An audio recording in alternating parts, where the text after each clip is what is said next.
परभणी शहरात महानगरपालिकेच्या वतीनं स्वतःचं मल्टी सुपर स्पेशालिटी हॉस्पिटल हे आपल्याला निर्माण करावं लागेल। वैद्यकीय शिक्षण खात्याची जबाबदारी आपले सहकारी राष्ट्रवादीचे हसन मुश्रीफांच्याकडे आहे।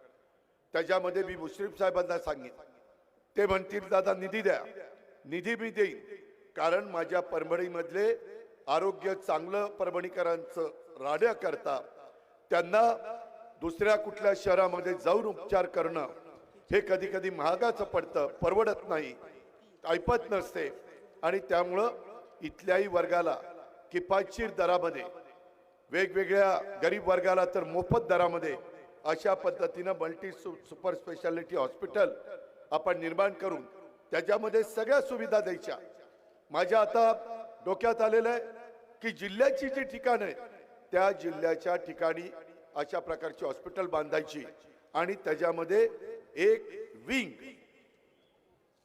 त्याच्यामध्ये कॅन्सर हॉस्पिटलची पण करायची, कारण अलीकडच्या काळामध्ये देशात राज्यामध्ये मोठ्या प्रमाणावर कॅन्सरचं प्रमाण वाढलेलं आहे।